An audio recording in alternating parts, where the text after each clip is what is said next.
Welcome to the Stephen Mansfield Podcast.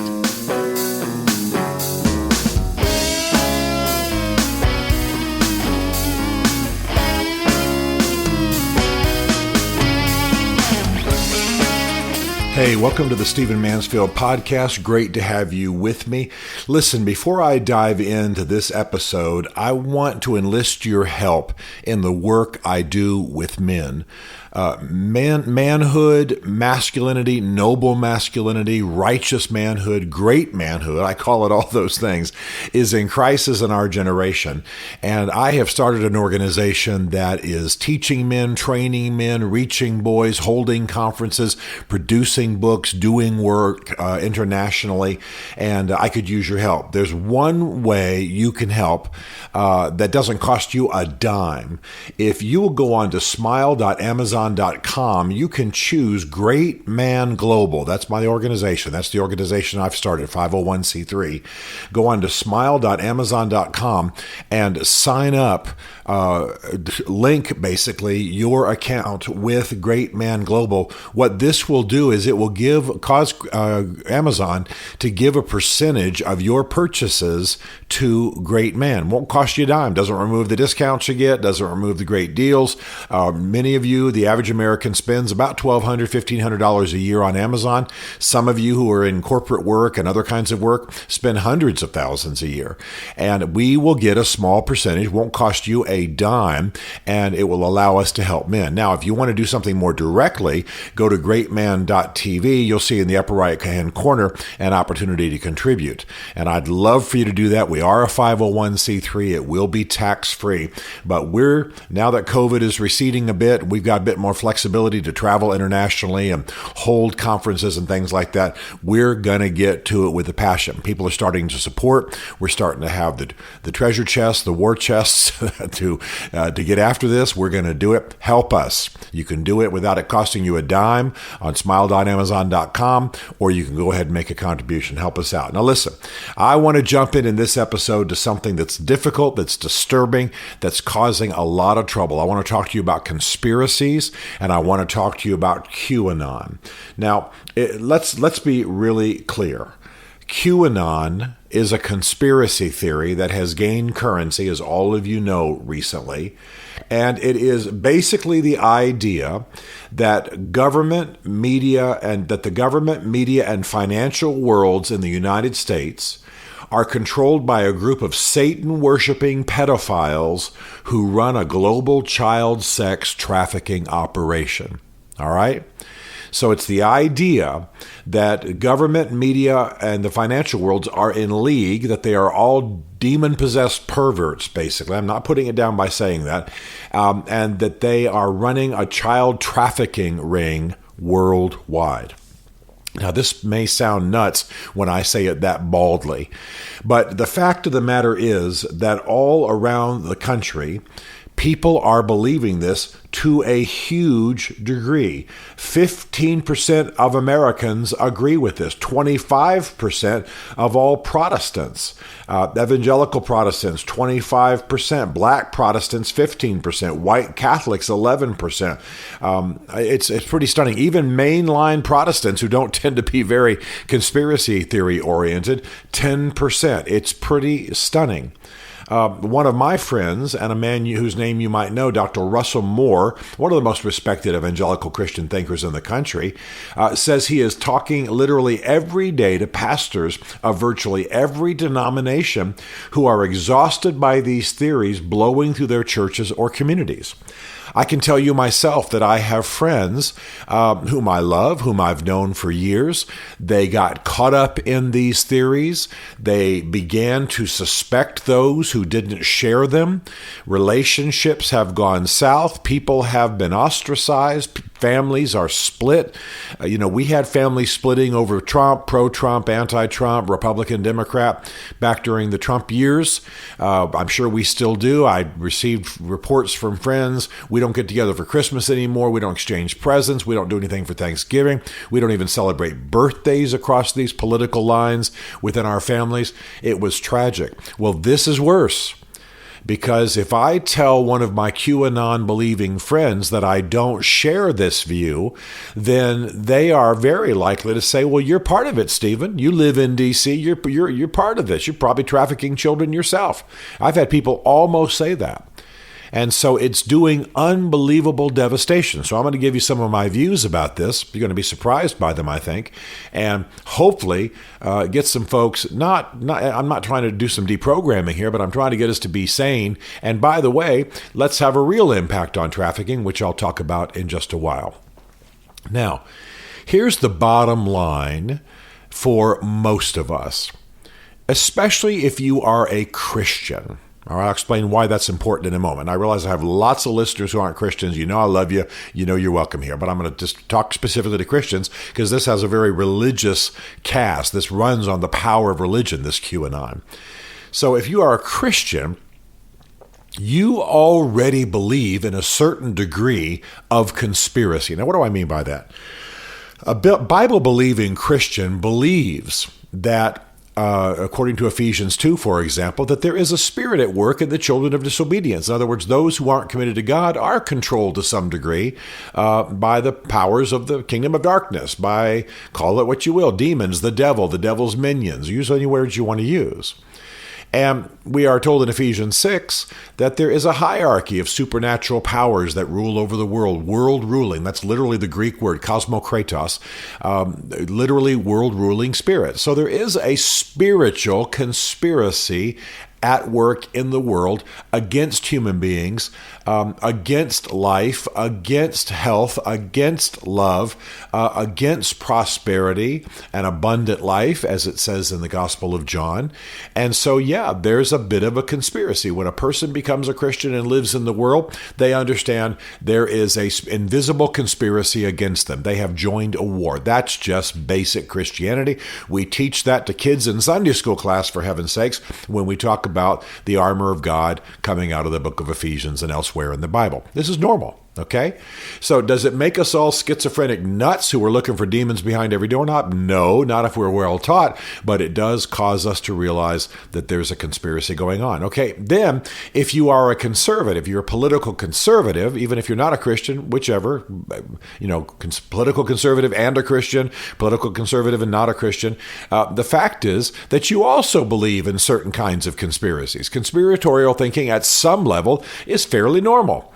Why? Because you believe that there are people who are trying to move this country towards socialism, and you believe there are people who are trying to raise taxes, and you believe there are people who are conspiring to increase Democratic voter rolls by reducing control of the borders, et cetera, et cetera, et cetera. I mean, it's not, you may not even think of some of these as conspiracies, but you think there are cabals, there are organizations, there are secret groups, some people call it the deep state, that are working against what you believe. If you're a conservative and you believe basically in free market economics and a limited government and the rule of law and strong borders and strong defense, etc., the standard conservative pillars, well, yeah, there are massive forces arrayed against this, and yes, they work in secret, and, a lot of them are called Democrats, and so, and you, of course, you think they're good Democrats, bad Democrats, but my point is, if you're a conservative, you already have one foot towards a conspiratorial type of thinking. Now, you're going to hear some noise in the background. Some construction has started up nearby here in Nashville. That's just the way it goes. We are living on a planet, Nashville, that is being rebuilt at every corner. So you're going to hear a little noise. It doesn't bother me. I hope it doesn't bother you. Anyway, so my point is that a certain amount of conspiratorial thinking is built into some religions. It's built into some political philosophies. And by the way, my friends on the left, I have friends who are Marxists and friends who are Democrats and friends who are progressives, and they think there are vast right-wing conspiracies, a phrase that Hillary Clinton used not too long ago to she did it years ago, to express her view of the right and how the right works against her and how the right was trying to expose some things about her. All of this to say that we are all prone a bit to a conspiratorial kind of thinking. The problem is with QAnon, I'm going to tell you the two things that most upset me about QAnon. One is there is no evidence. There is no evidence. Are there devil worshipers in Hollywood? Sure. Are there probably devil worshipers in the press? Sure. Are there people who worship the devil? I'm talking about maybe a handful in U.S. government? Sure. Just because there are thousands of people in these industries, and some of them are going to be pedophiles, and some of them are going to worship Satan, and some of them are going to worship Jesus, and some of them are going to be Jews, and some of them are going to be Muslims. And I'm just saying on the laws of percentages, yes, there are probably people who are there. Are they in league? Are people in government in league with media and in turn in league with Hollywood? These are organizations that don't even necessarily get along. And they are working together both to worship Satan and to traffic children? I know of no evidence. This is conspiratorial thinking that has run amok. I'm all for believing in conspiracies. I believe in some conspiracies. I believe there are efforts in the world to do certain things that I consider evil. Of course, both at the human and the supernatural level. Remember that I'm a Christian. But the fact is there's no evidence for this. And so you've got guys sitting in their lounge chairs, their recliners, in front of their television sets or with earbuds in listening to podcasts, and they're just believing conspiracy theories because they're ticked off and somebody has given them a grid for hating the people they want to hate. That's what's going on. There's not any evidence that QAnon is true. It's supposedly somebody deep in government. QAnon is supposedly all foisted by somebody deep in government who is sending out reports to the world from inside the government saying, this is what's going on. It's all secret. I really can't explain. Well, we've had weird things happen. I've told you before about the guy who went into a pizza restaurant in upstate New York and fired off a round because he was convinced by QAnon that Hillary Clinton was running a child trafficking ring in the basement of Comet Pizza. That's the name of the place in upstate New York. Now, come on. If Hillary Clinton's going to indeed be a Satan worshiper or indeed be a pedophile, you think she's going to do it in the basement of a one-room pizza restaurant, on some mall strip in upstate New York? No, this is nuts. This is nuts. This is people wanting to hate Hillary Clinton, wanting to believe in the perversions of Hollywood and so on, which are true, which are valid, and therefore subscribe to this theory. But I'll tell you what bothers me the most. What bothers me the most is that the people I know anyway, and I know hundreds of them in this thing, the people I know aren't lifting a finger for any of it. What's my point? My point is that I'm thinking of one gentleman in particular, and he has broken relationships. He has moved away from people. He has broken up his family. He has treated his son badly. I mean, it's unbelievable. And yet he hasn't lifted a finger to undo trafficking. He hasn't given a dime. By his own admission, he hasn't given a dime. He hasn't lifted a finger, not a thing, to undo trafficking. So if we are so concerned about trafficking, if we are so concerned about the care of children, that we are willing to break relationships, pervert our politics, be rude, bust up our families, ostracize friends, etc., etc., etc. It sure seems to me that we would get off our duffs also and go make a difference in the area of trafficking. There are a lot of organizations that are doing a lot of good. I'm going to tell you about one in just a minute, and that we would make a difference. No, the people I know don't lift a finger. They don't do a thing. I am the chairman of the board of an organization called Uncaged. Look it up online. Uncaged does unbelievable good. unbelievable good in getting women and children out of trafficking and getting them into centers where they can get healing and help and even professional training so they can go on and live productive lives. We work with security agencies. We work with governments. It's a well-funded organization run by my friend Kim Westphal. She's the founder CEO. I agreed to be on the board years ago. We do great stuff. Now, there are other organizations, but if you want to help, Uncaged, and if you want to know more about it, write me. But go look up Uncaged online, and you're going to find a fine organization, well run by professional people who know what they're doing, lawyers and professional fundraisers and people like me who are just general sort of cultural analysts, historians, speaker, teacher, writer types, and we're making a difference.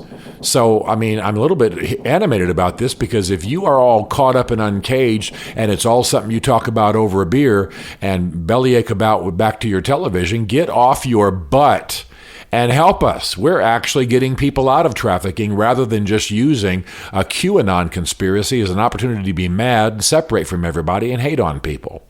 Now, I do believe there's trafficking in the world. 48 million people are being trafficked, so we're told, and I think that's a conservative number.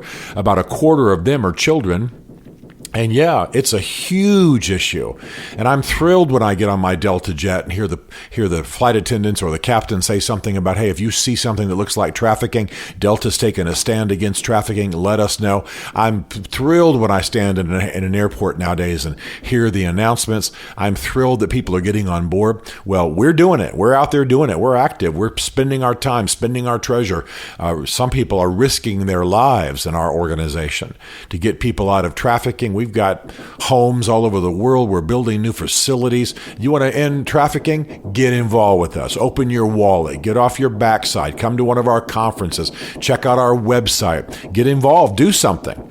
But to just sit around bitching about QAnon, that's not going to do anything except embitter you, apparently, if my friends are any example, some of my friends anyway, and put you in a position of heart where you start ripping up your life.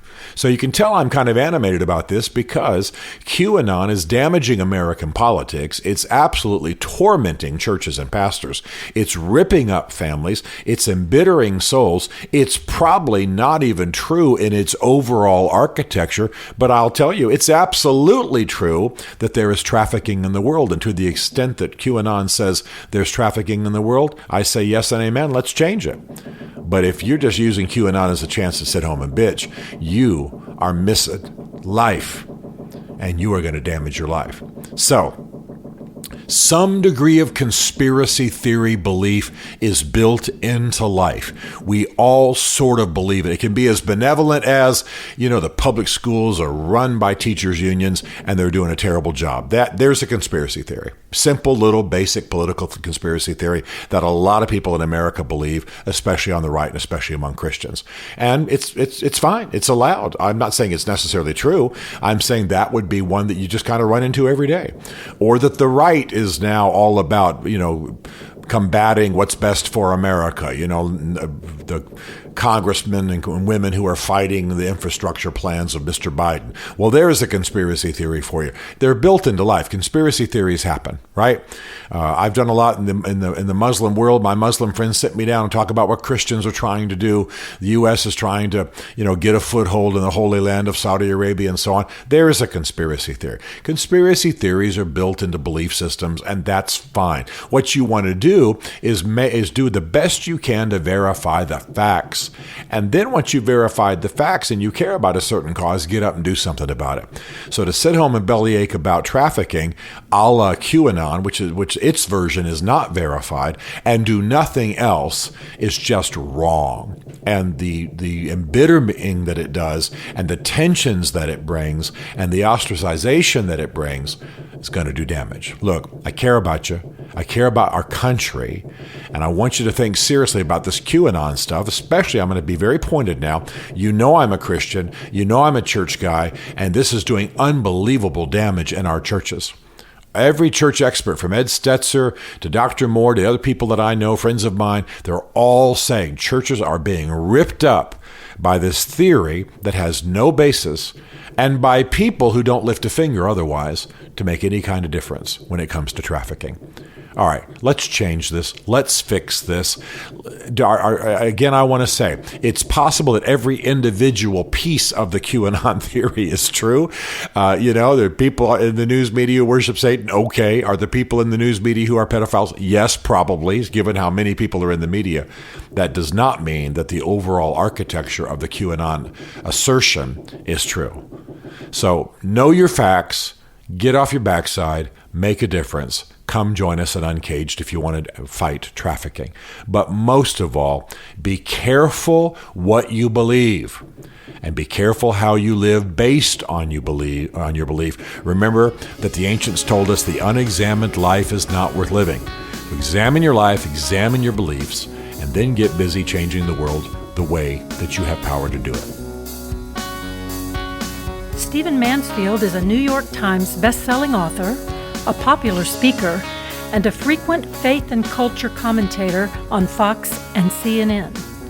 His groundbreaking books on faith and society include The Faith of George W. Bush, The Search for God in Guinness, Mansfield's Book of Manly Men, and Lincoln's Battle with God. Learn more at stephenmansfield.tv.